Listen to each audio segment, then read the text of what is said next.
All right, welcome back. Happy Wednesday. Today is our 27th class, and we are talking about something called related rates. Related rates is a topic that we're going to weave over the next couple of weeks. You can see that 2 classes from now, we're going to be doing related rates, more of them. And then the 3 classes after that is a related rates in-class quiz. I'll tell you about it when we get there, but that in-class quiz, you're going to be able to work with each other as opposed to all the other quizzes, which are individual, okay? So 3 separate classes dedicated to this topic. It is a big topic, it's an important topic, and it is a hard topic, which is why we're going to hit it a few different times, all right? Again, I handed out the final 2 math projects during the test, and some people are winding down with one or the other of those projects. So again, you have all of the tools you need to do the entire project, or you can ignore the timeline. If you have time right now, we've got a long weekend coming up, get these projects done early instead of just sort of waiting along with my timeline. What's the reflection? The reflection project is a time to reflect on the semester, and I'll just ask you about, what went well and what didn't go well, and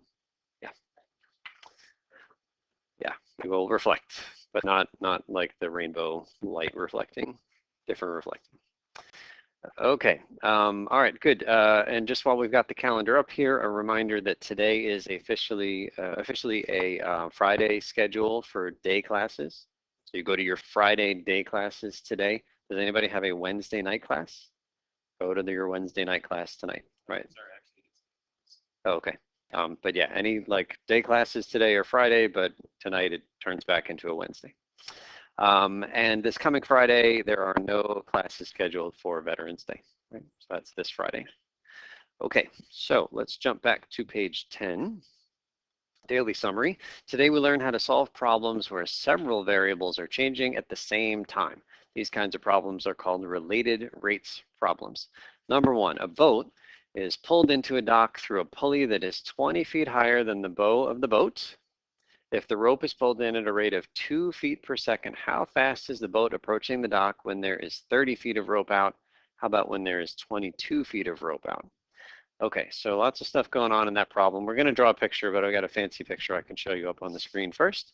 So we've got our boat. The boat is going to be pulled into the dock at 2 feet per second. So the 2 feet per second is this winch thing, pulley thing up here, and it's just going to pull a constant amount of rope in, okay? And as we pull the green rope in at a constant rate, the boat is going to get closer and closer to the dock. Yes? What? That is the stern. Oh, I didn't realize I had like nautical experts in the room. All right, I'm gonna fix my notes. We got the stern. I need to figure out which one is port and starboard. All right, hold on. Okay, so it's the stern. Stern. Fair enough. Thank you.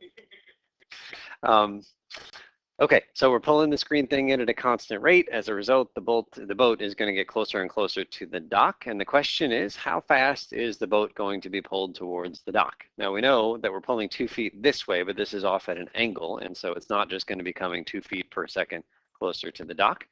And so let's test our intuition before we do the calculus. What I want to know is, as we pull this boat in, what is happening to the rate at which the boat is approaching the dock, horizontal rate. So your choices are, it's going to come towards the dock fast then slow, slow then fast, or at a constant rate. One more time, we're just thinking about that yellow boat moving directly to the left. We know it's going to go to the left. Is it going to go to the left fast then slow, slow then fast, or at a constant rate? All right, everybody's voting for one of these choices. First option, raise your hand. Fast then slow. Don't be shy. Second option, slow then fast, raise your hand. Good, and then pulled at a constant rate. Right, and then we had the abstentions who were not ready to come on. The day after election Tuesday, we can't even vote on this. Great. All right. Okay, so we're gonna play this animation, but let's do some calculus first. Okay, so let's draw our picture.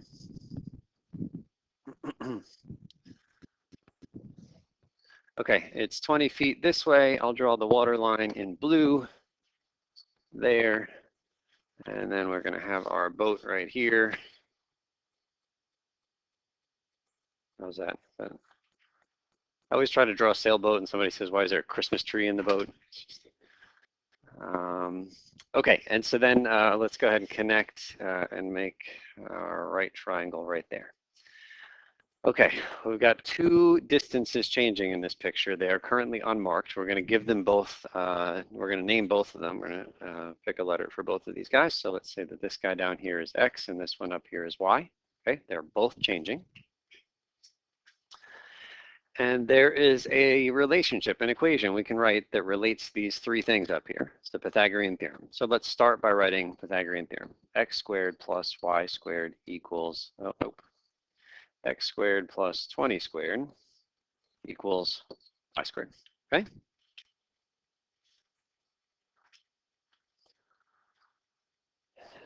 Okay, so then we've got this other stuff going on here. It says that the rope is pulled in at a rate of 2 feet per second. Is that directly referring to the X or the Y? That's the Y. The rope is being pulled in at 2 feet per second, which means that this Y is changing at 2 feet per second, right? It's getting shorter by 2 feet every second. Well, we know that rates of change are derivatives, and so we can translate this rope being pulled in at 2 feet per second into a derivative.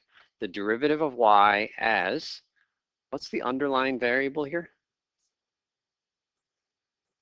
It's not X, and it's not Y, it's T. It's T. And in fact, you can even see it in the unit, feet per second. That's a Y, that's a T. Okay, so dy dt equals, in this case, it says 2 feet per second, right? I mean, I'll put the units, I don't need you to put them. But there are the units matching up. The Y is measured in feet, time is measured in seconds. I made a small but important mistake that we have to fix. dy dt is not equal to 2. What is it equal to?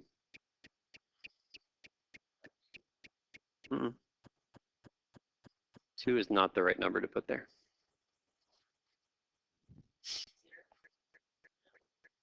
What's happening to the rope? Sam? It's being pulled in. And so that rope is getting shorter. So how is it changing? Negative 2 feet per second, right? Pulling it in. Rope is getting shorter because the derivative is negative. Okay, so that's fine. And then it says, how fast is the boat approaching the dock? Okay, that's something. Let's write that. How fast is the boat approaching the dock? Again, that's a rate of change. It's a derivative. D something over D something. The rate at which the boat is approaching the dock, what letter on top? X. What letter on the bottom? T. Yeah, the x dt equals question mark. That's the thing we're trying to answer in this problem. Okay, and then finally it says when there's 30 feet of rope out, or later on there's going to be 22 feet of rope out. Which one of these variables is 30? Is the y. It says when there are 30 feet of rope, and we said that y was the rope.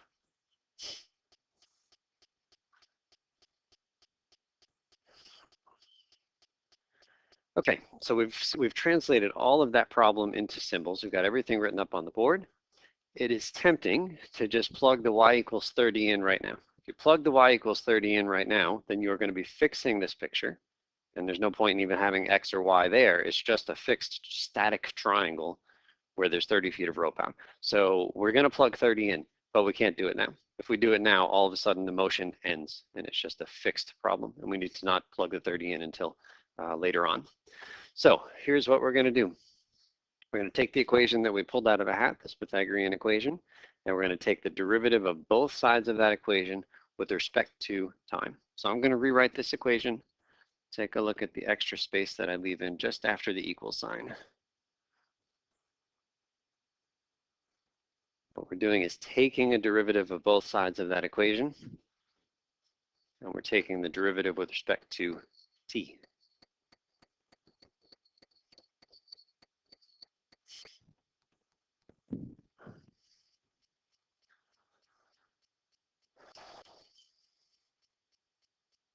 Okay, let's take our derivatives. On the right-hand side, what's the derivative of y squared?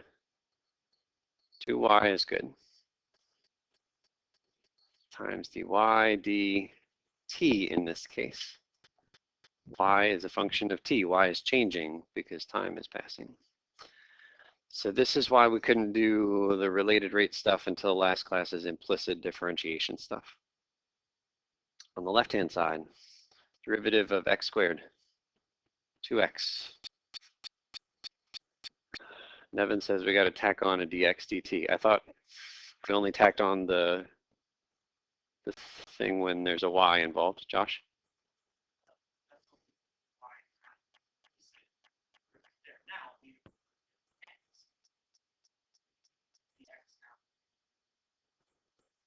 That's right. X is not the independent variable. T is the independent variable. And so every variable that depends on t needs to get one of these chain rule derivative of the stuffs on it. That's good. Plus, what's the derivative of 20 squared? 0, right? Not 2 times 20, just 0. So there's our equation after we take a derivative of both sides, okay? So last class we said tack on a derivative, a dy dx, whenever we took a derivative with y's, but now we're tacking that onto everything, right? Any variable that isn't the independent variable gets one of these little chain rule derivatives tacked on. Okay, so there's our equation. We can clean it up easily by just taking, dividing both sides by 2. So let's go ahead and do that.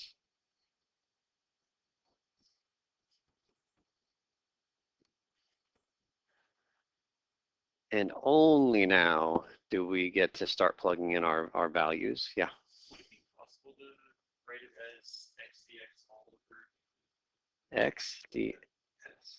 over? X dx all over dt.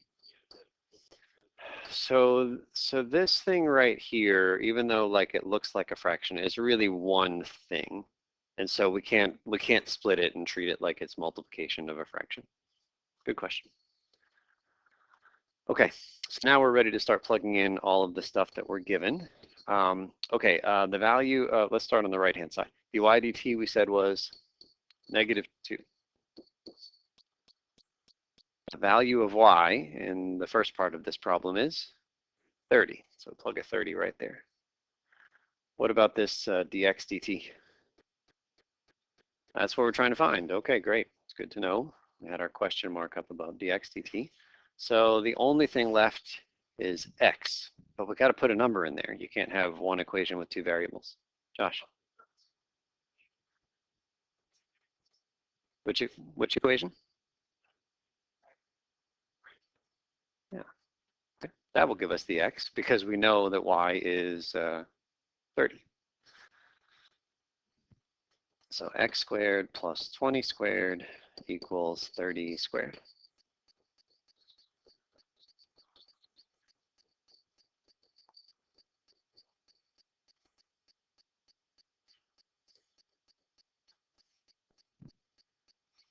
Okay, so 900 minus the 400. What's done?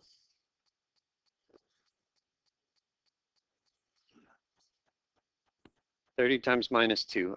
That is right here. The y value we found was 30, or that was given, and then dy dt was -2. Okay, so plus or minus root 500, but x is a length, so we reject that negative, and we put in the root 500 right there.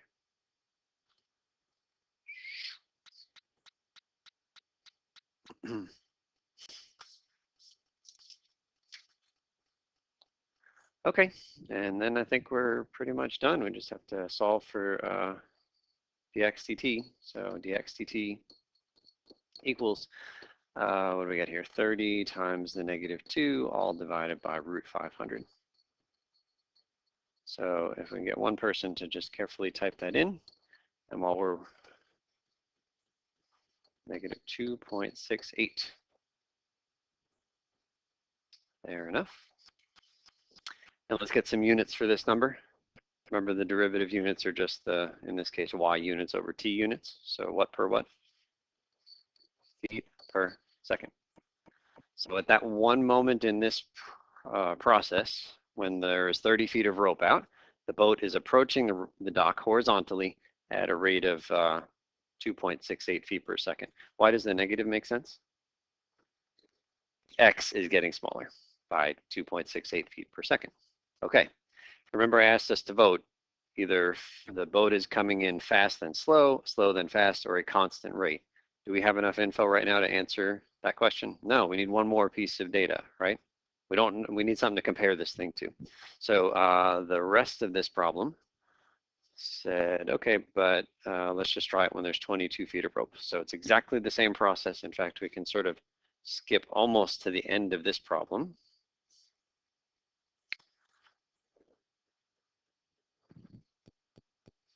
So let's try it when y is equal to 22. So we need to know the x value. So again, we're doing Pythagorean theorem. X squared plus 20 squared is, well, that one's the 20, right? This guy's the 22. Yeah. Okay, so I think that's 84, right? X squared is 84. And x is the square root of 84. And then we get to just plug into, put it, highlight it. It's this actually, it's right here. This equation right here. So we don't need to go back any farther than this one. X becomes what? Root 84 times the x dt we don't know equals y becomes, y is 22 and dy dt is still -2. Good. So once we've done the problem once, it's a bunch of work the first time, but then you can get subsequent data points really quickly. So 22 times -2 over root 84. 44, 9, -4 point, how much?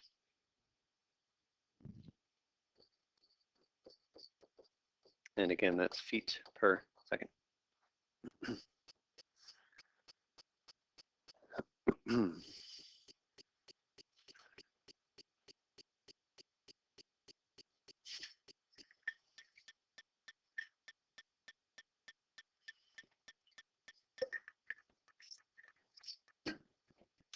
Okay, so when the boat was 30 feet of rope out, it was coming in at -2.68 feet per second, and when it was only 22 feet out, it was coming in at -4.81 feet per second. So which was the right choice? Fast then slow, slow then fast, or a constant rate? Slow then fast, slow then fast. So let's see, and like you shouldn't feel like chagrined if you didn't get it right. I mean, we're just testing intuition, and so let's take a look. All right, so there's going to be a lot of stuff changing on this page, and I'm going to focus our attention on different things. So don't look at big picture stuff in the beginning.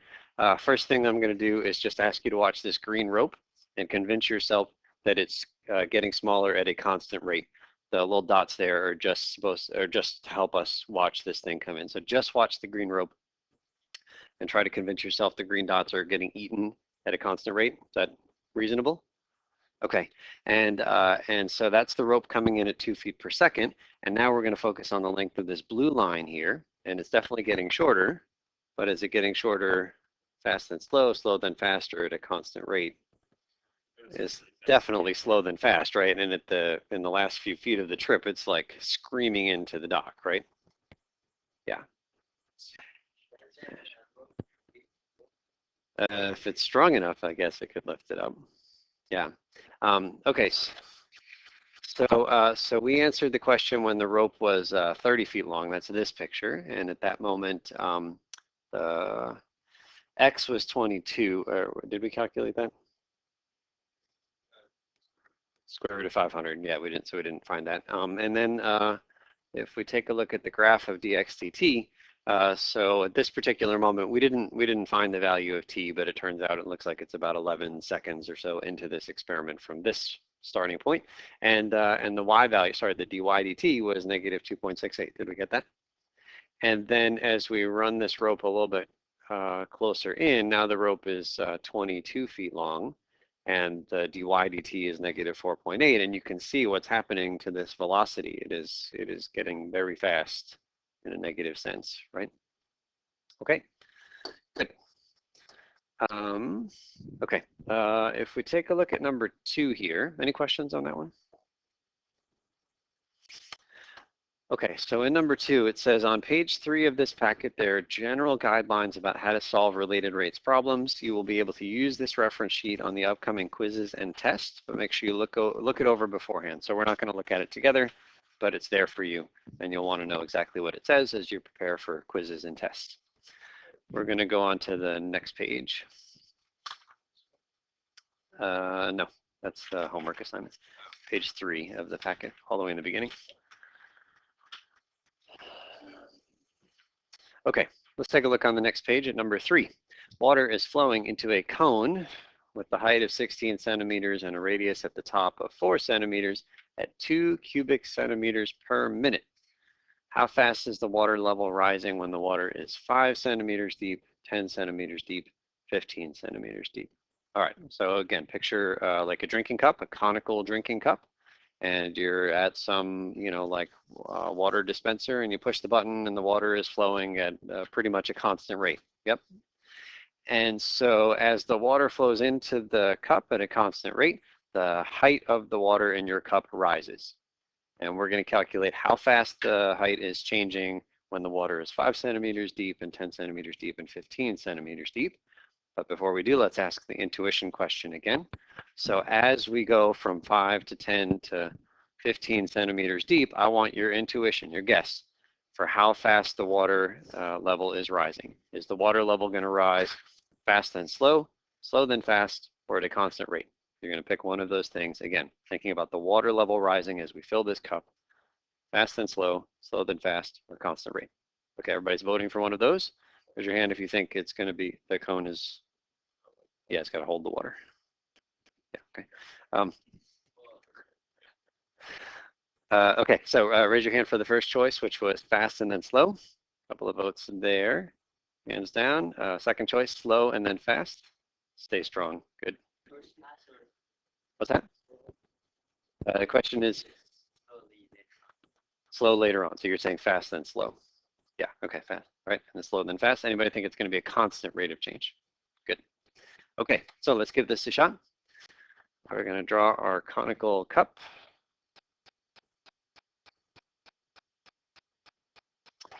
And we're going to mark it. It says that the height is 16, so here to here is 16. And it says the radius at the top is 4. I guess that's going to be important to us there. And then we got to draw the water level someplace. So just some generic spot right here. And what we want to do is give a name to that generic height. So how about we call that generic height H?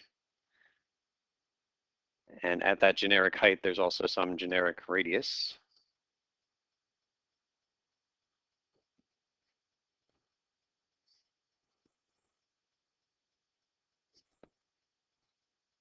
So I think we've got our picture here.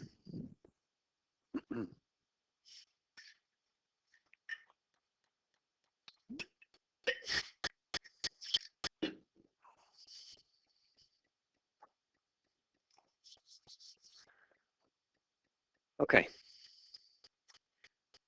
Let's start with this guy. Water is coming in at 2 cubic centimeters per minute. That's got to be a rate of change, so it is a derivative. D something over D something. And it might help to get the units up there because the variables are measured in those units. So let's go on the bottom. What variable is measured in minutes? T, time again. Down there, that's pretty common for related rates questions. Cubic centimeters, what kind of a thing do we measure in cubic centimeters? Volume, right? So this is about a volume.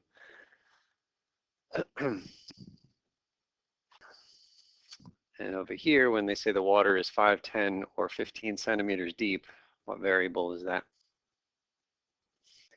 That's the height, right? So the height is going to be 5, or 10, or 15.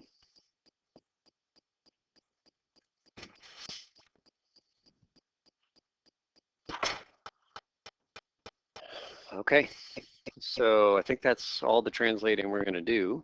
Clearly, we got to use the 16 and the 4. It's not clear how at the moment, but definitely we need an equation that relates the R and the H and this volume. So we're after the volume formula for a cone. Anybody happen to know it?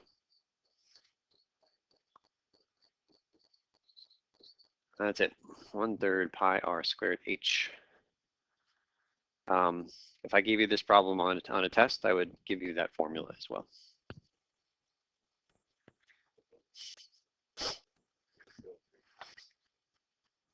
So you could find the formula for the volume of the whole cone, or sorry, the number, right? You could find the volume of the whole cone. I don't know that we need to do that. Okay, there is our volume formula. If you stick in the height of 5 or 10 or 15, then you are freezing this cone in place and nothing will change anymore. As soon as you put in the height is 5 for that water, you've stopped the flow of water. So we can't put in the 5 yet. We need to take a derivative of this equation first, okay? We're gonna do this thing in two ways. We're gonna do it there's an easy way and a hard way. We're gonna do both. Which one do you wanna do first? Hard way first. Hard way first. Okay, then we'll appreciate the easy way. So let's do the hard way first. We're going to take a derivative of that equation. I'm going to put it over here. I'm going to copy that equation, but again, put a little space in front of the equal sign, or I should say after the equal sign. And what we're going to do is take a derivative of both sides. So symbolically, dd something on both sides. dd what? T. T is the underlying variable that everything depends on.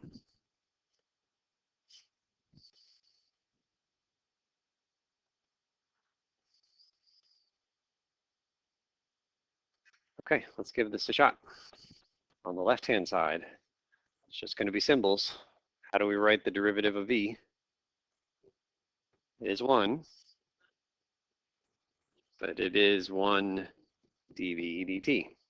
In fact, that's what it says, right? If you just read it, it says dv over dt. So sure, 1 times that equals. Okay, what rule to take the derivative on the right-hand side? That's a product rule. R and H are both variables. Okay, the 1/3 pi, I'm going to pull the 1/3 pi. It's a constant multiple. I'm going to pull it in the front of my product rule. Okay, so we're not going to have to worry about the 1/3 pi.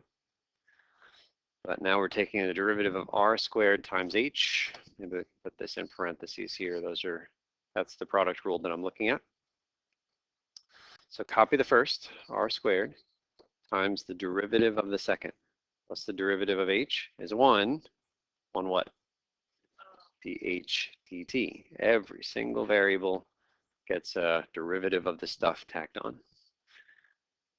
Continuing the product rule. That was first times derivative of the second. Now plus second. So copy the second times the derivative of the first. What's the derivative of r squared? It's 2r. And then it gets a dr dt. Okay.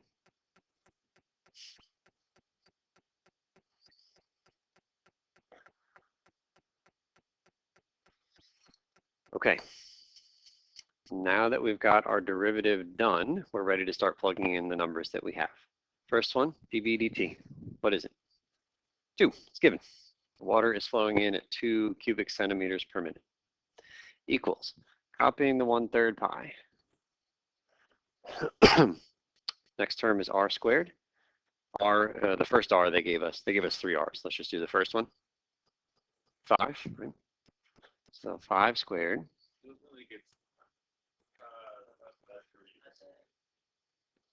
Oh, I'm sorry, h. I had h in my head. Scratch that. R squared, I don't know yet. We got to figure that out. Times dHdt. dHdt is, less known. R is the radius. The radius of the water, not the radius at the top of the cone, but the radius at wherever the water is and it's changing. So we got to find that thing. dHdt is the rate at which the water level is rising.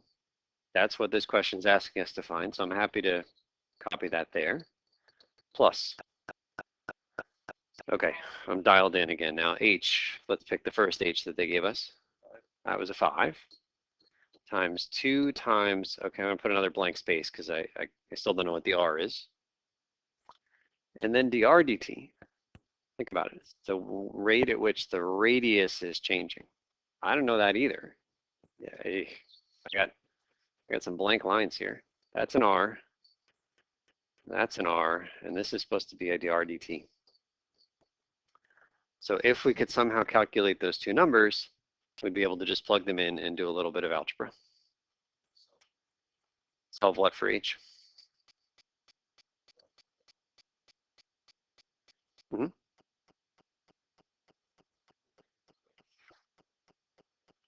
So it would, but the v would also be in that formula. And there's three variables up here, v, r, and h, and we only have h. And so no matter how we manipulate, we're not going to be able to deal with the fact that we don't know two pieces of info. Okay, so we got a little bit of work to do here. We have not used what information in this problem? Height was 16, radius at the top was 4. We got to use that, right? I mean, that's something defining about the cone. Okay, let's come back up and talk about this cone. I'm going to draw this triangle right here. In fact, I'm going to draw it separately. Okay, what I'm going to imagine doing is taking this cone right here and slicing it right down the middle vertically. So right through the center at the equator up there at the top, vertically. And so I'm going to get this triangle right here where it's a 16 there and a 4 at the top. Everybody see what we did? Slice it right through, we get a triangle. And in this triangle, I'm also going to put the water line. So the water line is at some arbitrary spot. And that was an H, and that was an R.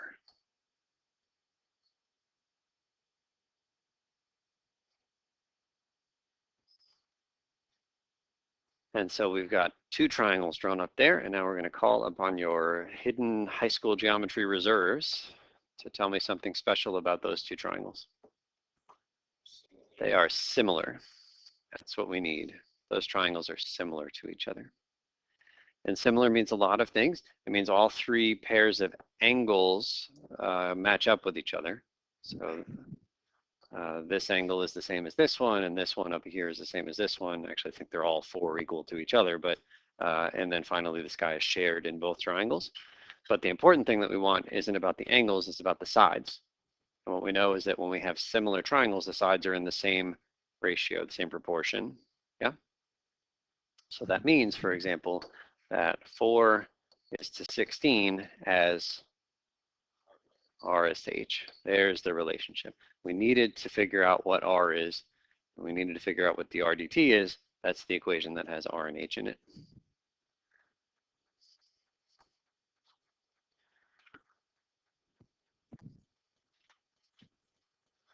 Okay, because all these blanks here, the orange blanks have R's, let's solve this equation for R.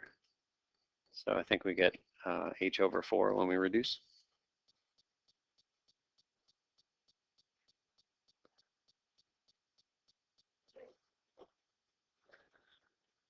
And again, at this one moment in time, H was frozen at what number? The first H we did was 5. So how much is R? 5 over 4. Okay, great. Right. So that's one of the unknowns that we needed. So let's fill in the R. Put it here. So 5/4 we're supposed to get squared right there, and then 5/4 goes right there. But what do we still need to know? Is the dRdt. We don't have it yet. But look, got an equation. We could take a derivative of this equation. Isn't that what we're after? Is the dRdt? Let's take a derivative. On the right-hand side, what's the derivative of R? That's the RDT. On the left-hand side, this is a quarter H. What's the derivative of a quarter H? Is a quarter dHdt. That's what we want.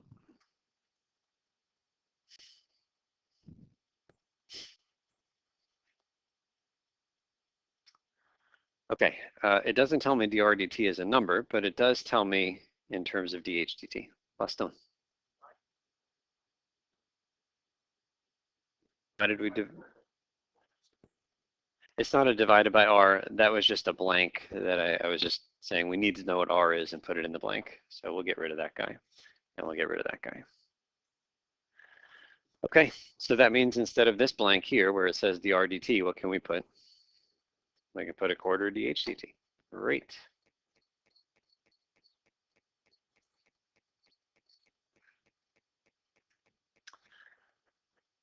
Okay, so the only unknown in that equation is what? The HDT, which is what we're after. Okay, so we just have to combine some terms here. 2 equals 1/3 pi. Okay, 5/4 squared, that's 25/16 HDT plus, and then just carefully multiplying here on the top, I got 5, 10, 50 over on the bottom 16.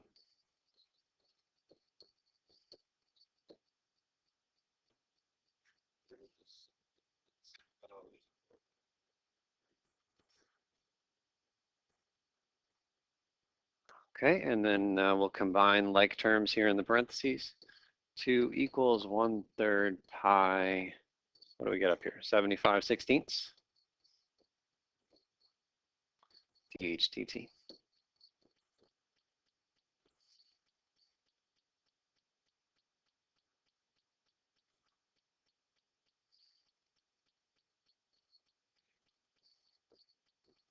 Okay, last step is to just solve for dHdt.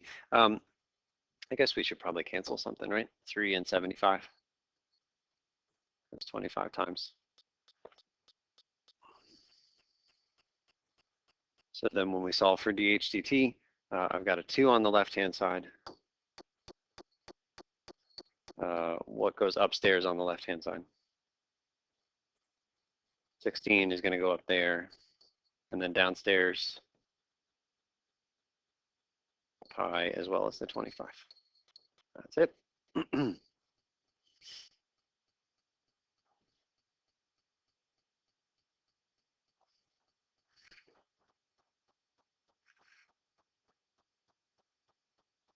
Somebody with a calculator? Sure.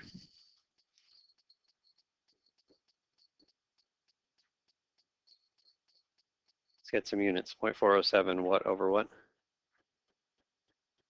Not cubic, but just centimeters per minute was the units here, yeah. 0.4 centimeters per minute. Admittedly, 2 cubic centimeters per minute coming in is pretty small, right? That's not a lot of water coming in.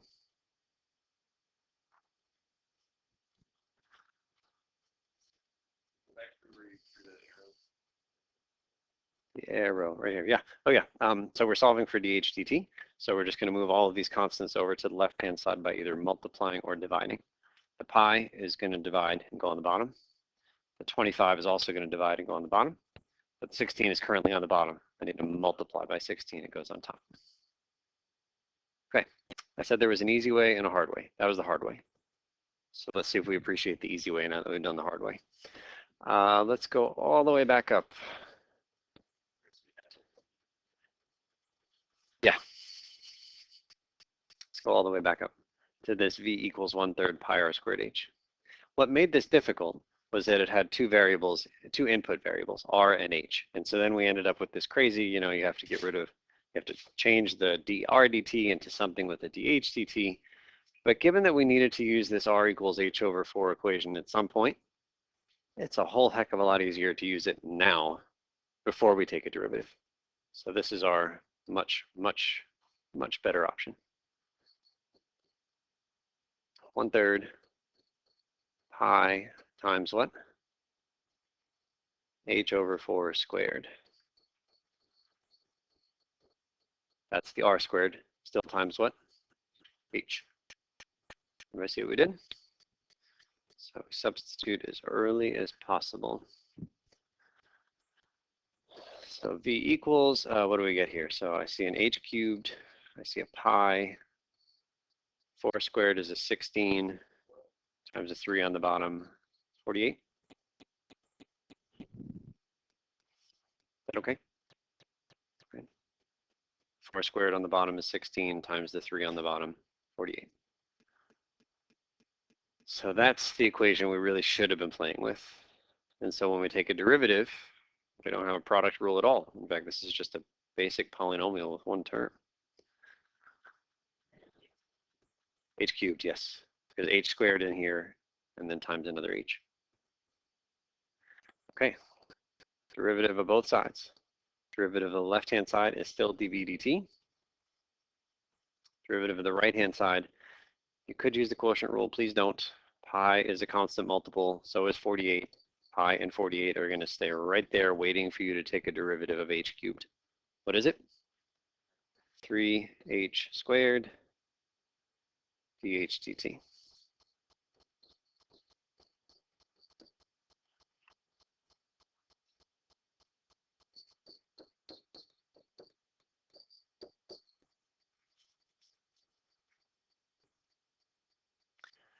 And in that equation, there's no dr dt, there's no r, there's just h. So now we can plug in, and it's a whole heck of a lot easier. Kind of running out of space here. Go down here. dv dt is given. What is it? 2 equals, copying all that stuff, pi times, you can reduce 3 and 48, but I won't. H squared, how much is h initially?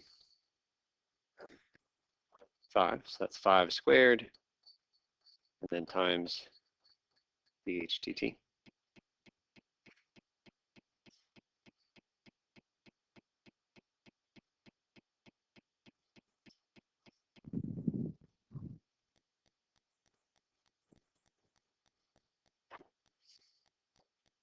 And so dh dt equals, so again, just make sure you see sort of how to quickly put the pieces in the right spot. The 2, top or bottom? 2 is on the top. How about the pi? Moves to the bottom. 3, 5 squared.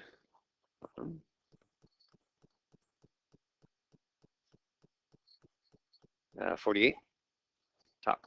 There we go.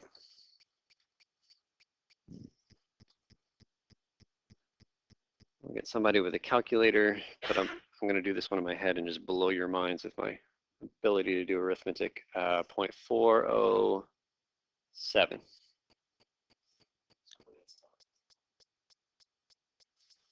Somebody saw the answer to this problem already. Okay, so like I said, easy way, hard way. Clearly we want the easy way, right? So if you can get rid of one of the input variables early, you should do so. You're gonna pay for it if you wait until the end. Okay, so this kind of went on longer than I was expecting. Plugging in r equal, or the height is 10 and the height is 15 is very easy, but we're not going to spend our time doing it. I'll tell you that we almost all got the intuition right on that one. It fills very quickly in the beginning because there's not a lot of space down there to fill, and then it slows down as it rises. Okay. All right, so the activity is going to be a little bit unusual. You are just going to start your homework, and so the homework actually I've photocopied for you from another book, not your textbook, but a different textbook. It is right here. The assignment itself is on the bottom of page 11. You don't need to do every problem in the photocopied thing. It's right there, 1, 3, 5, 7, 9. Everybody see it? There's also an answer key photocopied just after these photocopied pages. These problems are long. I fully recognize that they are long. This homework assignment is not due next time. I don't even want you to finish it for next time, honestly. I want you to take your time going through it.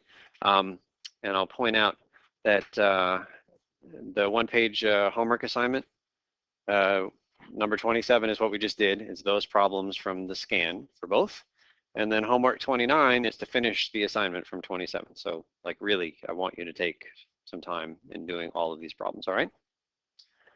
Okay, so I will walk around and help. Let's see how far we can get.